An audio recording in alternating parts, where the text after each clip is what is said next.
Welcome to I dream. నేను మీ Surekha. 10 years ముందుతో compare చేస్తే ఈ మధ్య కాలంలో మహిళలు కానీ అమ్మాయిలు కానీ ఎక్కువగా గైనిక్ ప్రాబ్లమ్స్తో సఫర్ అవుతూ ఉన్నారు. ఎందువల్ల?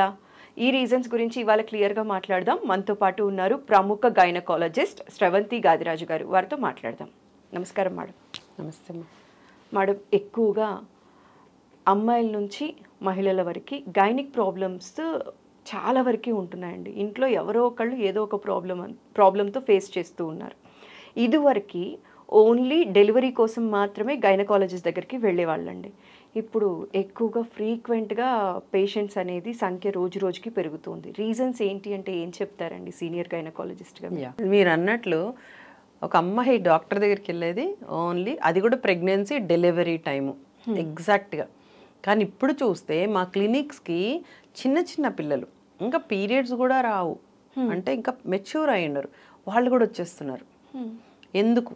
తర్వాత మీరు అన్నట్లు విపరీతంగా ఇది మెన్స్ట్రువల్ ఇర్రెగ్యులారిటీస్ అంటే గైనిక్ ప్రాబ్లమ్స్ మేజర్ వచ్చేసేసి హెవీ బ్లీడింగ్ అయితే ఎక్కువ, లేకపోతే అసలు కాకపోవడం, 2-3 నెలలు టైంకి రాదు, 2-3 నెలలకు వస్తుంది, అవి వచ్చినా కూడా సరిగ్గా కాదు ఇలాంటిది, లేకపోతే 10 రోజులకు ఒకసారి వచ్చేస్తుంది, అవుతూనే ఉంటుంది. ఇట్లా రకరకాల మెన్స్ట్రువల్ ప్రాబ్లమ్స్.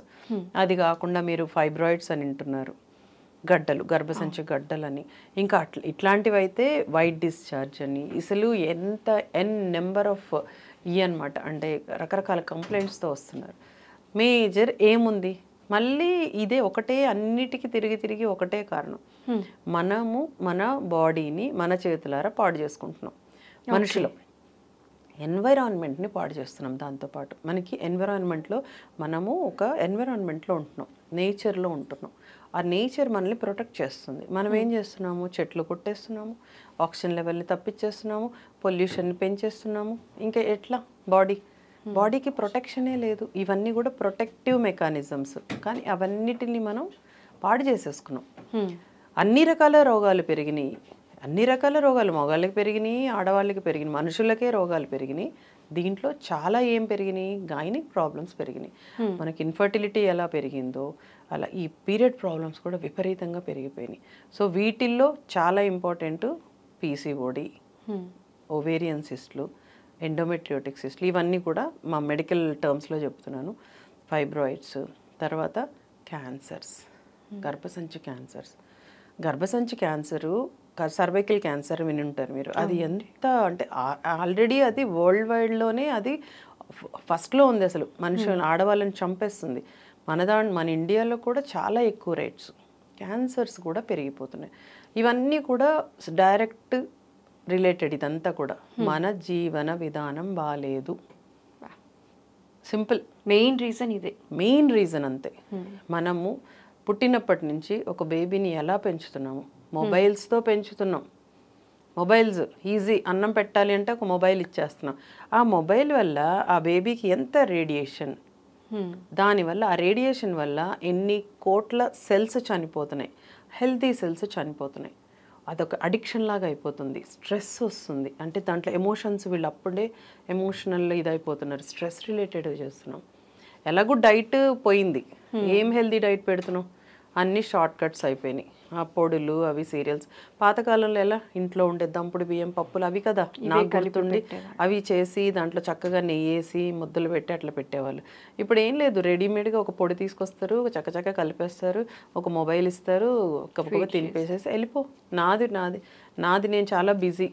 బేబీ ఆరోగ్యం గురించి యాజ్ ఏ పేరెంట్స్ నేను నా బేబీ అనుకుంటున్నారు, కానీ మీరు ఎంత వాళ్ళని మీద కాన్సన్ట్రేట్ చేస్తున్నారు? బొద్దుగా ఉంది, ముద్దుగా ఉంది అనుకుంటున్నారు. బొద్దుగా ఎందుకు ఉంది? పెరిగే కొద్దీ తగ్గటం లేదా? ఎందుకు వెయిట్ పెరుగుతుంది పాప? ఎందుకు అవాంఛిత రోమాలు వస్తున్నాయి? ఎందుకు ఇర్రెగ్యులర్ పీరియడ్ అయిపోతుంది? ఎందుకు లేటుగా పీరియడ్ వస్తుంది? ఎందుకు ఎర్లీగా పీరియడ్ వస్తుంది? ఇవన్నీ ఫస్ట్ నుంచి ఫ్యామిలీ, మదరు, ఫాదరు, ఇంట్లో వాళ్ళు చూసుకోవాలి ఫస్ట్ నుంచి. ఇవన్నీ కూడా మెయిన్ మనదే. డైట్, ఎక్సర్సైజ్ ఉండదు. పొద్దున్న ఫస్ట్లో మీరు చూసుంటారు, ఇప్పుడు అన్నారు 10 ఏళ్ల క్రితం ఎట్లా ఉండేది? స్కిప్పింగ్లు, బయట ఆడుకునేవాళ్ళు కదా రోడ్ల మీద. గుర్తుండి మనం అన్నీ విపరీతంగా ఆటలాడేవాళ్ళం.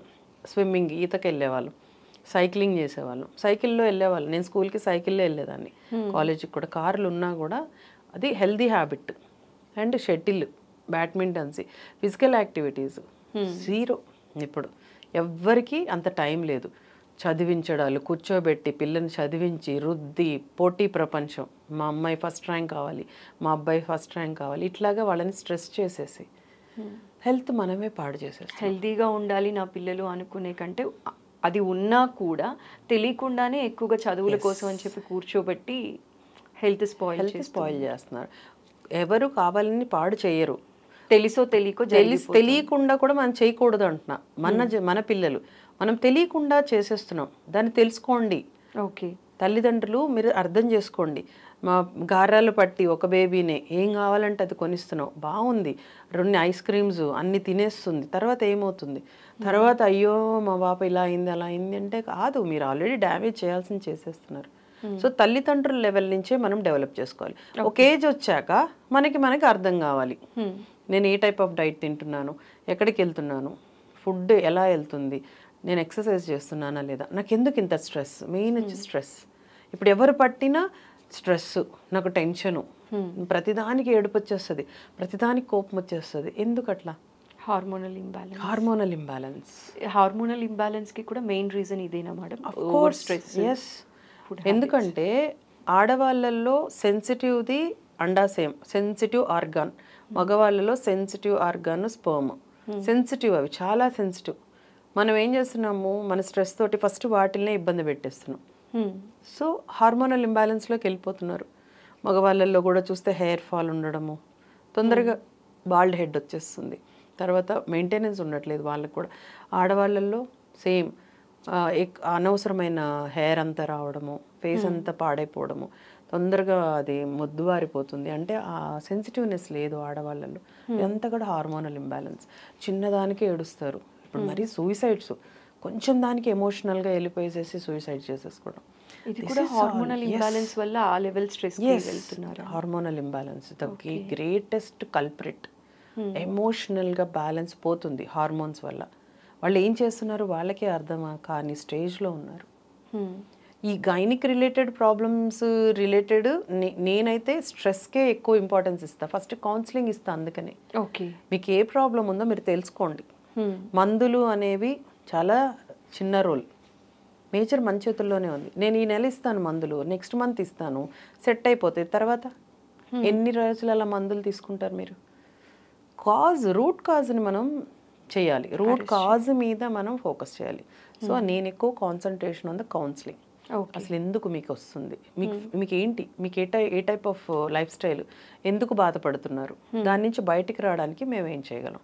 ఓకే, సో నా పార్ట్ అంతా కౌన్సిలింగ్. సో గైనిక్ రిలేటెడ్ వాటికి counselling also gives the major, మంచి బలాన్ని ఇస్తుంది కౌన్సిలింగ్ అనేది. సో ఈ గైనిక్ ప్రాబ్లమ్స్లో మీరు ఇన్ఫర్టిలిటీ మేజర్, ఇప్పుడు గైనిక్ ప్రాబ్లమ్ అంటే ఫస్ట్ ఇన్ఫర్టిలిటీనే మాట్లాడతాం. So counselling about your habits, counselling about your diet, your stress levels. హ్యాపీగా ఉండు, నవ్వుతూ ఉండు, కష్టాన్ని ఎదుర్కో. That is the major solution. Okay, so healthy food తీసుకోవటం, స్ట్రెస్ లేకుండా ఉండటం, ఎక్సర్సైజ్ ఎక్కువగా చేయటం వల్ల సో గైనిక్ ప్రాబ్లమ్స్ నుంచి మనం బయటపడవచ్చు, జాగ్రత్త పడవచ్చు అని చెప్పారు. Thank you so much madam, అందరికీ అర్థమయ్యేలాగా సవివరంగా చెప్పారు. Thanks for your valuable time అండి. నమస్కారం.